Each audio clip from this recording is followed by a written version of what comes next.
If farmers protested strategically, then within very few days the supermarket shelves would be empty, Right. Particularly in London.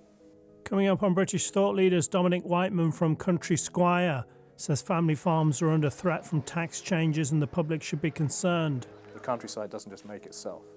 We're there to provide food. We're there to protect the water supply, and we're there for food security. And what you're doing is basically taking away our farms. Dom says farmers should be appreciated for providing the nation's food. There's a bad press, generally speaking, in the UK for a constant haranguing of farmers, abuse towards farmers. And that's principally because 4 out of 5 people live in towns. And they don't understand. They're totally separated from primary industries.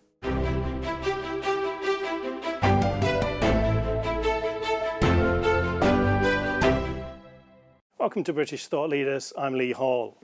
Today I'm sitting down with Dominic Wightman, author and editor of Country Squire. Dom, welcome back. Thank you very much for having me back. So we've recently seen the protests here in Westminster, farmers protesting about inheritance tax. Yeah. I mean, you're well connected in the farming community. What's the general feeling towards it? They're my people, the farmers and the gamekeepers. I live just off Dartmoor, so these are the people I see on a daily basis, and they are furious. Absolutely furious. So that's on the one hand. On the other hand, there are some who are scared.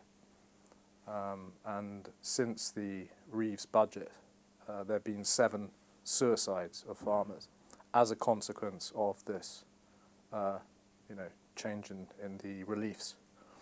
So very, very angry. And this is on the back of farmers already under huge pressures.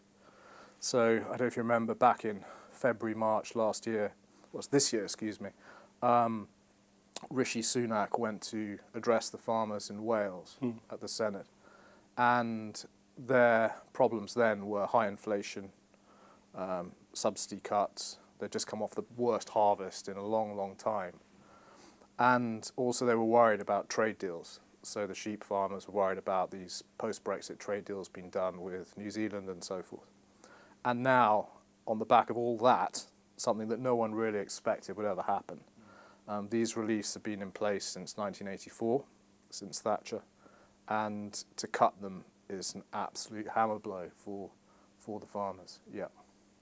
What message do the farmers want to send to the government, and what message do they want to send to the public? So if I deal with the public first, so in the run-up to the recent rally on the 19th of November in Westminster, the farmers were voted the second most trusted industry in the UK behind nursing. And that was, I think, 250,000 people signed up to that survey. It was run by the National Farmers Union. And that gives you some idea of the support that the public has for the farmers. So the rally on the 19th was for 2 reasons. One, to say to the government, what are you doing? You don't understand how farms work, how the whole agriculture sector works. You're putting food security at risk. And we as farmers, we offer a public good by looking after the land. It doesn't just make itself. The countryside doesn't just make itself. We're there to provide food. Yeah? We're there to protect the water supply. And we're there for food security. And what you're doing is basically taking away our farms. So that was the key message to the government. And it was a very peaceful protest, very civilized. The farmers were handing out food to people. There were kids there riding their mini tractors as to show the government that this is the future. And we can't recruit enough farmers already in the UK. So what do these farmers do? So it was a really beautiful march, actually. There were 13,000 farmers came, and they were incredibly peaceful and polite and decent, but the message is a very strong one. Some people would say that, the farmers are wealthy landowners, this tax makes it fair. And can you give us a financial example? Obviously you're not a tax man or anything, but why there should be a special arrangement for people that produce our food. Sure. So if you think of all the farmland, the agricultural land in the UK, 60% of that is farmed by family farms. So I'll give you an example of a friend of mine actually on Dartmoor. So this guy, he actually works in the town, and his idea was to take over his dad's farm when his dad is not capable of running it anymore. And he called me the other day and he said, when my dad dies, our family farm, which has been his third generation, his family farm, our farm is worth £4 million. So £4 million sounds like a lot, yeah. But the income that's being generated off that farm is £40,000 per year. Right. So the first £1 million worth, there's 100% relief. So on the remaining £3 million worth, there is inheritance tax of 40% at 50% relief. So that would work out that he'd have a tax bill of £600,000. And he said to me, he said, look, we're making 1% off our asset. We're supplying food to the local market and to supermarkets. We're sometimes doing that at loss. And we have incredibly expensive equipment. So to buy a tractor, you can get them second-hand, £30,000, £40,000. Combine harvesters, they share around there, but a combine harvester, £350,000 to £750,000. And its life expectancy, because it's being used so much, maybe 5-10 years, yeah? So you need to invest massively in machinery. And he said to me, he said, I can't pay £600,000. It's just not going to happen. So we'll have to sell. So after all that, he'll end up with £3.4 million. And he said, oh, I don't know what to do with £3.4 million. I'll be rich. I'll probably invest it in the property market locally. So that'll push house prices up. He said, Dom, I'll probably rent one out to you. Yeah? And, I can go and live off 5% of my 3.4 million. He'll probably get a bit more than that, but off 5% of his money. And he says, I'm going to go get a second home in Spain, and I'll raise my margarita to you guys from my second home in Spain. But this was the choice that the government made. The farm will probably be picked up by someone as a second home. They'll be looking for a farmer to use the land. There aren't any around to use the land. The average age of farmers is 59. It's actually a bit higher up on Dartmoor. And he said, it'll probably the land will get bought out by BlackRock or someone, There's a lot of foreign investment into land in Europe particularly, Saudis particularly into Romania, into dairy farms particularly. So he's happy. He'll end up with his, £10,000 a month from the letting agency in the local market town. And you've lost that land. Once you've lost the land, you've lost it for good. Think how many generations it took to make that land farmable. It was a huge struggle from his family and the people who farmed it before him. Some of those fields up there have been farmed for centuries and centuries. And it started off as rough land. And so, the extinctionists would say, oh yeah, but it'll become rewilded land. So it'll grow wild. But the reality is then you've got a fire crisis. Just like in Australia, they had all kinds of farmland was turned into land rewilded, had extraordinary fires. So are there the locals who are going to go out there and burn the land? No. The farmers do it. The farmers offer a public good. And the only way to keep people in farming in the UK, especially in some of these areas that are hard to farm, to keep people in these areas to farm, you need to pass the farm inheritance tax-free to the next generation, who actually have worked their whole life on the farm. Because a family farm is a family farm. It might make £40,000 a year for the farmer, But the reality is that his wife is working. All the kids are working. This guy was driving tractors from age 7 or 8. He didn't have a weekend off. The kids are all there, out there working. They love it. In the lambing season, it's rough on them. But the reality is that without those people, we will not be able to recruit the farmers. The food security situation's risky. And Labour haven't thought it through. They're not a party of the countryside. It sounds great for your friend to go and retire in Spain, etc. But if we look at the wider picture, if lots of farmers do that, what impact will that have on Britain? So that's a case where he's going to earn a lot of money by selling the farm, and he probably will be able to because there's a lot of tourism down there. But there's another friend I have who's up in Cumbria who has a farm that's probably worth about $2.5 million. He won't be able to sell the land. No one wants to have that land up there. It's a difficult farm to farm, and it'll just go to rack and ruin. His kids won't be interested. They're already in the city. So the problem is that we'll then become dependent on foreign imports, which to the current Prime Minister, he's an internationalist and a cosmopolitan type of individual. He doesn't care, But the reality is that if we are then dependent on foreign imports, how do we know what's going to happen in the future? So right now we import a lot of our fruit and vegetables from Spain, from Almeria in particular. So you have all these great big polytunnels there. You can see them from satellite photos. You have all these polytunnels full of vegetables and fruit. And the problem is that during the floods recently, they were wiped out. Plus, they're dependent upon North African illegal immigrant workers. Is that right? So, what if the French blockade the ports for whatever reason they might? What if our own farmers were to strike and to blockade the ports? So, playing with food security is a huge risk. It's right up there in terms of risks to the country. There's a list of top 10 threats to the UK, which is published by the Joint Intelligence Committee. And back in the day, it's about 15 years ago, farmer protests were up there. And that's a huge problem.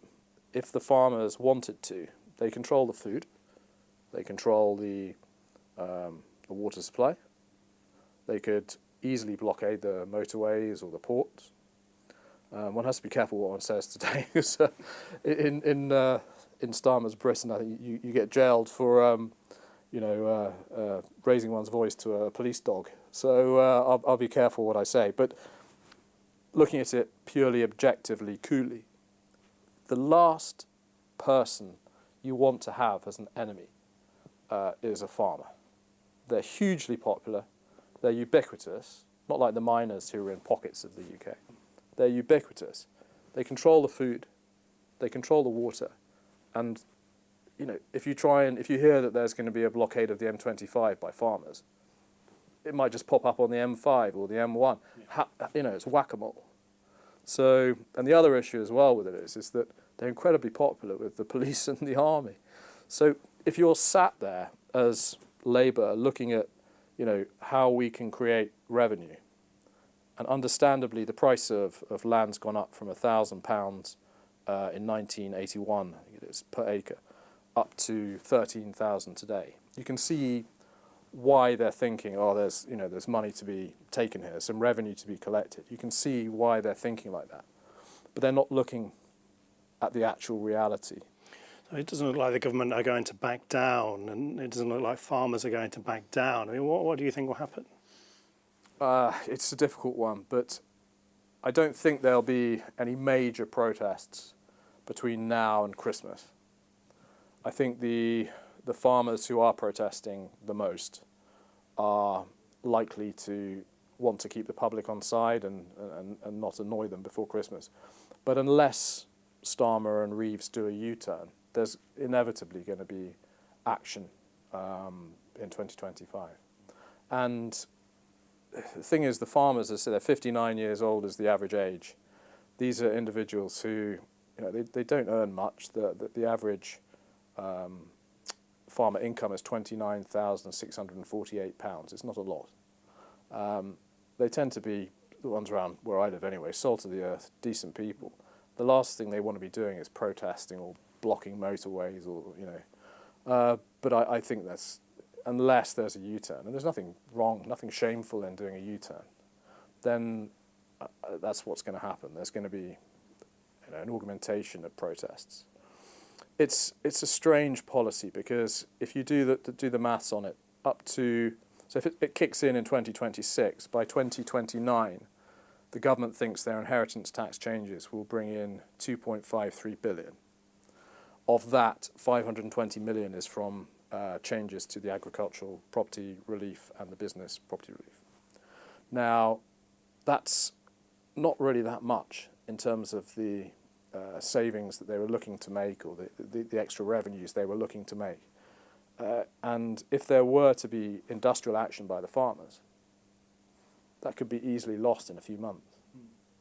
I don't think they thought it through. Of all enemies for a government to choose, farmers are probably the worst, because they're utterly capable of creating a blanket slowdown of everything. And it's unfortunate, but Starmer's chosen the farmers as an enemy. Yeah. You mentioned the supermarkets. If I go and spend £1 on produce in the supermarket, 15p will go to farmers roughly, and 85p goes to supermarkets middlemen. That's about right. Yeah. So, what do farmers feel they have the power to do anything about that? We say the middlemen. I mean, most of that goes to the supermarkets. The supermarkets they're brilliant businesses. You can't take it away from them.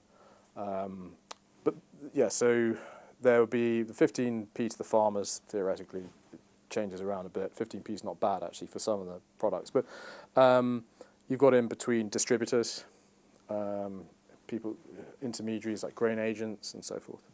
So the supermarkets absolutely dominate the UK market in terms of so many products that the farmers are producing. And there's not a huge amount the farmers can do. They can set up cooperatives. So if you think of the dairy industry, there's Arla, which is quite well known, Dairy Crest, you might have heard of. So that gives the farmers as cooperatives more leverage to go negotiate better deals on dairy product. And then you've got protest. So you've got the lobbying is a better word for it. The NFU, National Farmers Union, who come up with various lobbying campaigns on a regular basis, some more successful than others. You've also got opportunities to sell direct.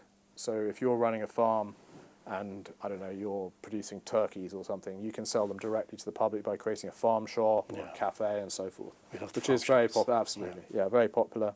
You've also got, farmers markets, which are incredibly popular as well. That's really, they've sprung up particularly because farmers wanted to sell direct to cut out the middlemen. Some farmers, I know some in North Yorkshire, who got fed up of the guys in the middle and became the guys in the middle. So they became the grain agents as well as running their farms. So that way they can get more margin from the products that they're producing. And then you've got government. So government, they came up, the agricultural bill, I think it was 2010. So it was under the coalition, or maybe Brown. But the reality was that it didn't help them very much. The idea was that it would create all kinds of support and subsidies for them, but it hasn't gone down particularly well. And there's another organisation called the GCA, which is the Grocery Code Adjudicator, which was set up specifically to negotiate prices between supermarkets and farmers. But again, that's considered to be a bit of a quango. It hasn't been hugely successful. Any organisation, any government organisation that's set up to negotiate prices is historically a difficult thing to do. So those are the options that farmers have, which are not great. Yeah. Do you think farmers feel appreciated or respected for the work they do to provide food for everyone? So farmers are popular. They're very popular, as I mentioned earlier in regards to that survey. They're a popular bunch of people. But no, when you talk to them, I have a son who plays rugby with some of their children, and I talk to them on the touchline most weekends, and they feel sad. on the extreme, you have these individuals. George Monbiot called them the number one enemy. Yeah. So our greatest enemy. So they're these are very straightforward people. They're sat there thinking, well, surely Al Qaeda or someone is our number one enemy. Why should the farmers be our number one enemy? And they're accused of eco-vandalism, and then sheep farmers, cattle farmers are told by vegans, particularly very vociferous vegans, that they shouldn't be in existence, that everyone should be a vegan. And the farmers are pointing out, well, yeah, but we're actually producing crops that produce vegan food, and we're there and we watch every day what happens, and there is a critter genocide when we're harvesting the crops that we use for your vegan foods. So if you want to come up to the farm, we'll show you the reality. So there's a bad press, generally speaking, in the UK for a constant haranguing of farmers, abuse towards farmers. And that's principally because 4 out of 5 people live in towns. And they don't understand. They're totally separated from primary industries. Do you think the public understand what life would be like if farmers stopped farming? No. Or if farmers protested. If farmers protested strategically, then within very few days the supermarket shelves would be empty. Right. Particularly in London. And depending upon whether there was a blockade of ports, that would create even more of a problem. So the public don't understand the threat that farmers could come up with, but also they don't understand that farms, if they're not operated, you're dependent wholly upon imports. And when you bring in imports, you just don't know, whether someone's going to invade another country or whatever. Food security is a fickle thing. So this generation of my generation, we've never had a period where the supermarket shelves are being completely empty. We had the COVID period where there were shelves that were partially empty. So no, it would be unpleasant. Yeah, really unpleasant. I don't think the people understand that. They're used to just popping into the supermarket. In the market town near where we're based in Dartmoor, people will hover around Asda. There's a big Asda, they go there, need some potatoes, they go to Asda. You go 3 or 4 miles out into the countryside, and if you need potatoes, you just speak to the farmer. It's a different mindset. So the people who are in the countryside with the farmers, they wouldn't have a problem. But the supply chains, that's the problem. And there's no shame in a U-turn. Starmer surely can come forward and say, look, we haven't looked at this properly. We want to listen to the farmers. We'll put everything on hold. Yeah, I personally think that's what's going to happen. Even Thatcher, she had a U-turn on the poll tax. So the strongest prime minister still U-turn. Join us next time for part 2 of this interview.